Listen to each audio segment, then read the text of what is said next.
fog lights got a little bit of a fog on them. I have to figure that out before all this is put back together. Might end up sanding these down and re-clearing them, so yeah, there's that. But anyways, all the guts are going to come out of these things. The lenses are going to come off of the housings. We're going to end up taking out the actual adjustable piece here in the back that the factory bulb is sitting in. That whole piece is coming out. And we're going to wire the new fog lights directly into the back of this switch. Sorry, connector. It's not a switch. So it'll go directly to these wires, and this cap will go back on, so we'll maintain as much waterproofing as we had in this housing, even though it's not necessary for these fog lights. I want to keep dirt, debris, mud, and all that shit out of the housing, because that just looks like trash once you get a bunch of crap in there, and then you can't never get it out. Yep, go down that road. So anyways, that's all coming out. It's going to get wired in nice and clean, so our connector will go right back on. However, we may end up utilizing the wiring harness included with this. I'll have to look at what the fuse is rated at and all that, and the wiring. It's always smarter to use the included wiring harness because it's direct power. However, these lights are fairly small. They're only 30 watts a piece. That being said, they're a lot brighter than that. But LED technology from 2005 halogen stuff, it doesn't take as much wattage to be able to generate as much light, if that makes sense. So do a little quick unboxing here. It's from Auxbeam lighting, SKU number ZD000706. This is a 30 watt. Now when I say 30 watt, I'm talking about each individual here. So this light here is 30 watts. It's a pretty nice unit. Really awesome. And it's a spot beam. And it's 2.5 inches tall, according to diagrams online. I'll verify that for us, but yeah, that's gonna look pretty sick down in there. Pretty cool. Oh yeah, before this all goes back together, gonna end up spraying everything inside black. There's no more need for any reflectivity, and I kind of want it to match a future project, hint hint. So got a whole pile of Auxbeam stuff sitting over here. So another set of fog lights. Those will be coming in the future real soon. And then a couple light bulbs over there we'll be replacing. And maybe some other things that are up here. And yeah, we got some stuff going on. Some beetle glue. So, alright, so once your electrical connection's off, let's go ahead and pull the 10 mil bolt out. It's just that easy. Repeat same steps on the other side. And for final removal, once your bolt's out, it's a little tab right there. Just put your index finger on that, pull it towards you, and the whole light comes right out. Well, that took some quick figuring. Got the Auxbeam wiring harness apart, and what they send us is a 15 amp fuse. So, for those who can't read stuff upside down, 15 amps. The fog light and other lights shared by the same fuse in the Lexus is only a 10 amp fuse. So I'd hate to put these in there and either blow a fuse or burn up wiring. It's not going to burn up wiring unless you put a bigger fuse in there. But if it's not going to power up our lights, it's no good, right? So like I said, I'm keeping this piece because I want to keep these lights actually sealed. So what's gonna happen is I'm gonna end up actually cutting this probably right up close here, attaching this side, so the light side, directly to these two wires here, and then the back here we've got our connectors hanging in the truck. So right in the bumper, we're gonna end up running this side here to the back of that connector. We're gonna cut that connector completely out of the car and end up putting it directly to this. So we're not gonna be getting power from that connector to the lights. However, we are gonna be using one side as a signal because I still want to use the fog light switch, not this. It's a nice switch for, you know, an off-road rig or something like that, and you just want to toss something in there real quick. This is the Lexus. I'm gonna keep it classy, so this is gonna get routed down to where that connector just got cut off in the bumper. So this is gonna get the signal to actually power the relay. There she is. That's going to energize the relay, close the circuit, run power straight down our lines to these guys, to that guy, to the connector, to this guy, and into the light. So yeah, it looks a little complicated. It'll make sense once it's all together. This is probably the most complicated way to do it, but it's also the cleanest way to do it. So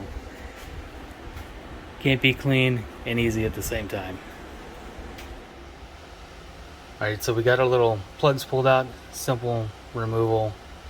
This pulls right out of the light, and then this is just a bulb removal. So as soon as you get that off, we are about ready to put these into the oven. I think we're going to do about 200 for 10 minutes. Shouldn't be that long. And I would highly suggest putting these on some sort of baking tray. That way you don't risk getting little lines burnt in, however your oven's set up or whatever. But also they're just gonna have to work with these pretty quick.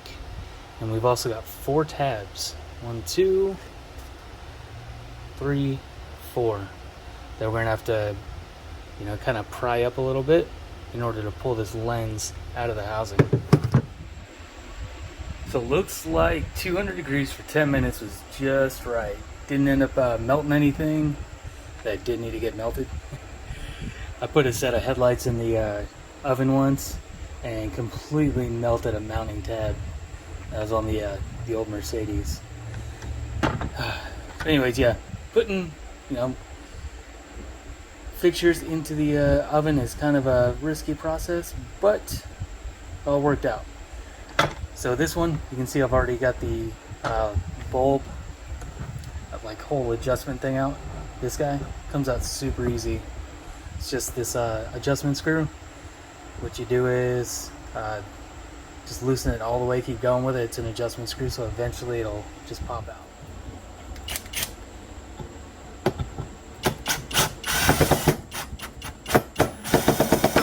That's it. She's out.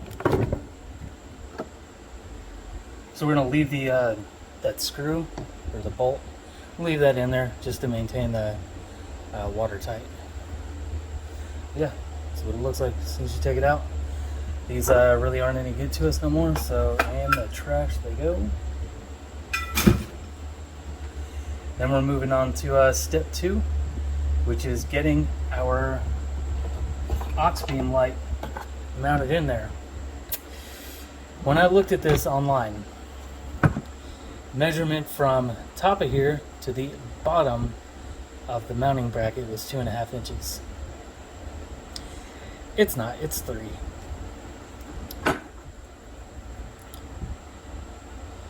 Yep, so it doesn't fit with alright, so we got one mounted, and check this out. This is the location to drill the hole, about 1 inch off of that line and 2 7/8 off of the side. You can get a really good look. So 2 7/8 off the side. That lands it right there. Looking pretty awesome. Pretty level, pretty straight, and we've still got azimuth adjustment. As far as up and down, no adjustment, but it's looking pretty good so far. So before we can do any kind of testing or anything, we got to wire it. So what's going to end up happening is This wire's getting cut somewhere right about here where I got some working room with it. And I've got to find a female and male piece to go into this guy. So that way we maintain this, and then coming out of this side, I'm going to have the factory plug here, still going to go in there, and that plug is going to get this end wired into it. So pretty simple, it's coming along. Alright, so we're at the point right now, we got both of them mounted, looking pretty fucking sweet. Together that looks like the headlights off like a Gixxer or something. Maybe a R1. It's pretty cool. Anyways, I don't have spade connectors. Just checked my box, so I don't have any of these guys. There's nothing I can do about it right now. I am, however, just going to, since I have both lights mounted, cut them at the same length. Boom and boom. You know, enough to work with when I pull these out. Enough to be able to connect them to this guy and plop it back in. But not too much so that the housing's like full of wiring and shit. So I'm gonna be able to do that, and then maybe mess with this end and the vehicle, get it wired in that way. But I think I'm gonna get that cut, start wiring, remove the fog lights out of the housings, scuff them up a little bit, and go ahead and hit them with some paint. Not sure what paint I'm gonna use yet. I've got gloss, but I'm thinking black. Oh shit, forgot I had a project earlier today. Kind of a mess. This is like my go-to gloss stuff, and I don't think I have, yep, I do, maybe? No, that's not it. That is not my go-to, but I do have flat. Decisions, I think I'll just use it. My go-to is normally the grill paint, because I know that stuff sticks well and doesn't come off. But yeah, I think we'll go with this. We'll give this one a shot. It is flat. I like it. Oh, my project. I got a a free washing machine today from a neighbor, and he's like, "What are you gonna do with it?" I'm like, "I'm gonna take the drum out. Now I have a fire pit." So always resourceful. I ain't paying no $300 for a fire pit when I can get one for free. Fuck that shit. So both of our housings are scuffed up. Piece of 220 sold. You can barely see it. Yeah, 220, little 225 grit. Something just to scuff it up so the paint sticks. And then cleaned it up with some Windex. You need to use some sort of like alcohol-based cleaner so that it wants to dry up and not just sit in there. But of course, wipe it all out. And I've got my fan going right now. You guys can probably hear it. It's been going all night. Just let them dry out for a little bit, and then it's ready to throw some paint at it. When I say